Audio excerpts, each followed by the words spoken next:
Hi, everybody. Welcome back to Ed Paris TV, and today we're going to talk about the Tree of Life.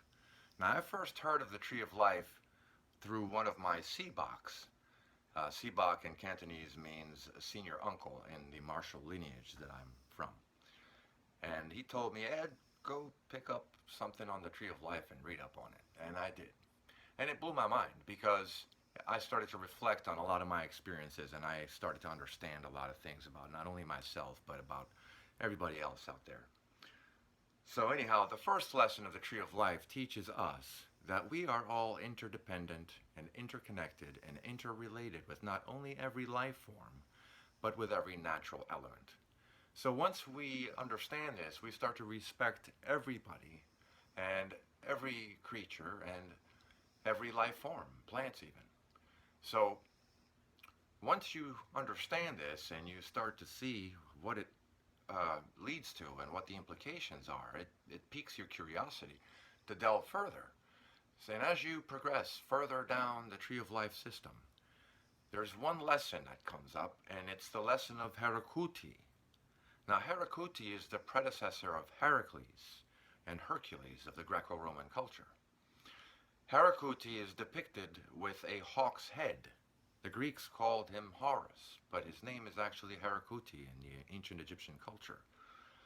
Um, so he has a hawk's head because he can see very well. Like he could see the prey from a mile away. And that teaches us to keep an eye out for things.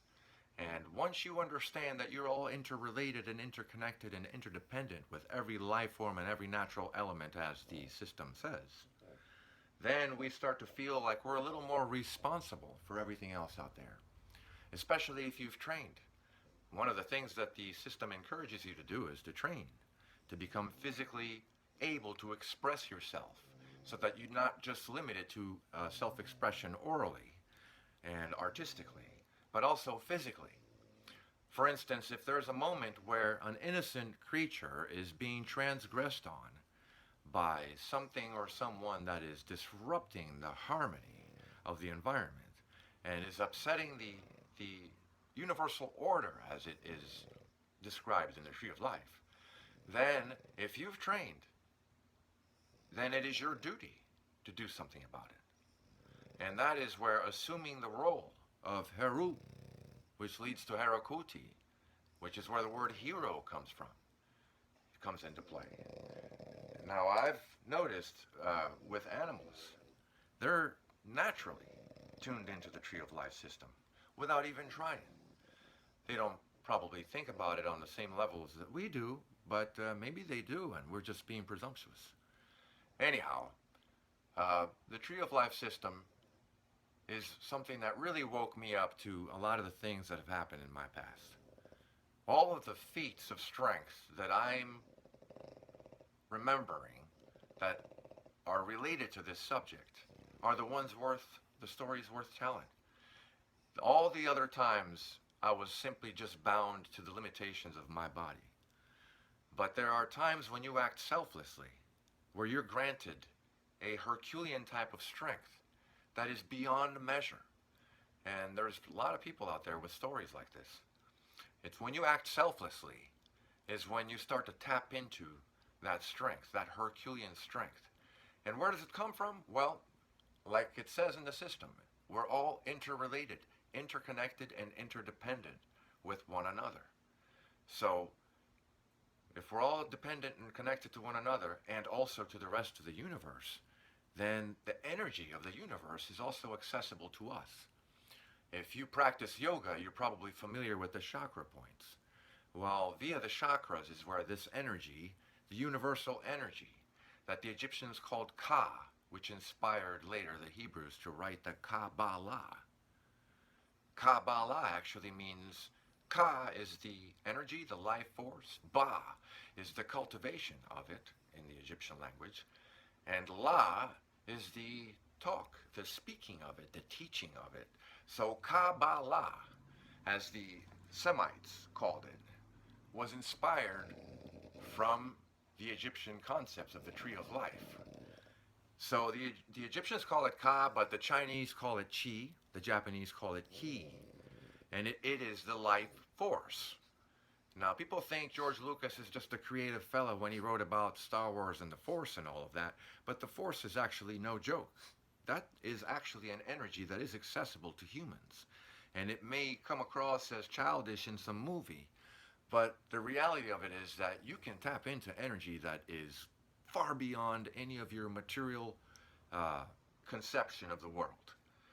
And so, anyhow, that's where I think the Tree of Life system plays a key role in the journey of anybody who is trying to achieve anything that is excellent. Whether it's excellence in speed, excellence in power, strength, you're going to have to realize that you're always going to be bound to your limitations. Your personal records is all it's going to go to. Your strength and your speed is never going to go beyond that unless you're acting selflessly and following something that at least resembles in nature the Tree of Life system. So BOG here, my partner, has always instinctively followed this system. He is very, very selfless, I mean, except when it comes to eating.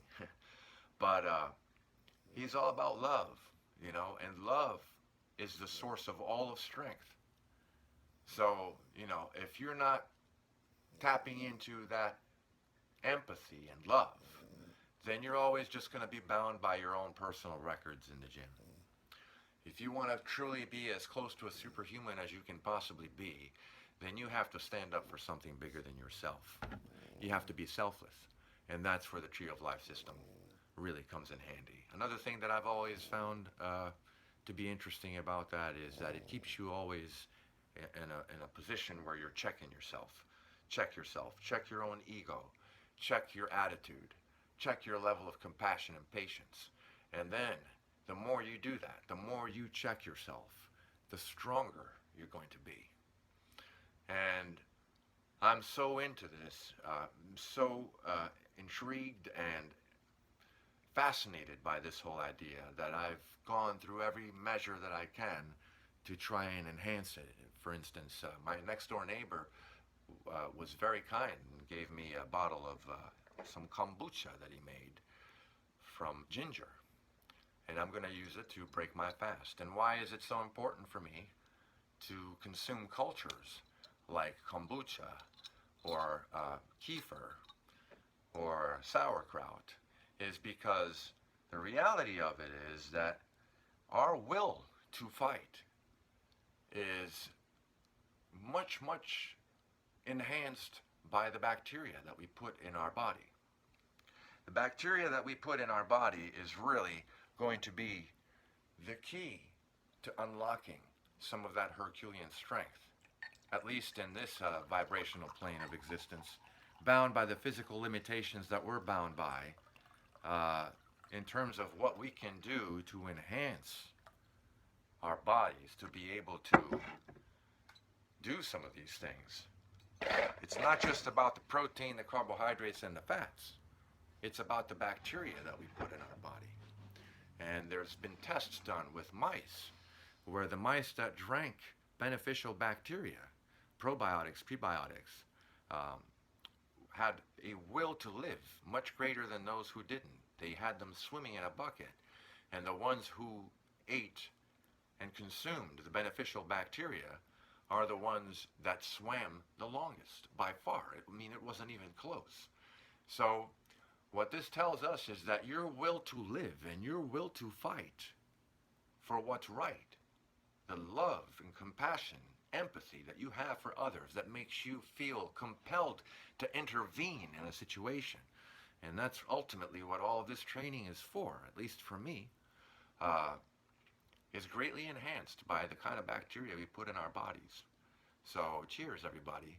And we'll talk more about the prebiotics and probiotics and how bacteria can influence the willpower of an individual to enhance strength and speed even more so next time on Ed Paris TV. All right, so please like and subscribe, and I'll talk to you soon, and talk to you later.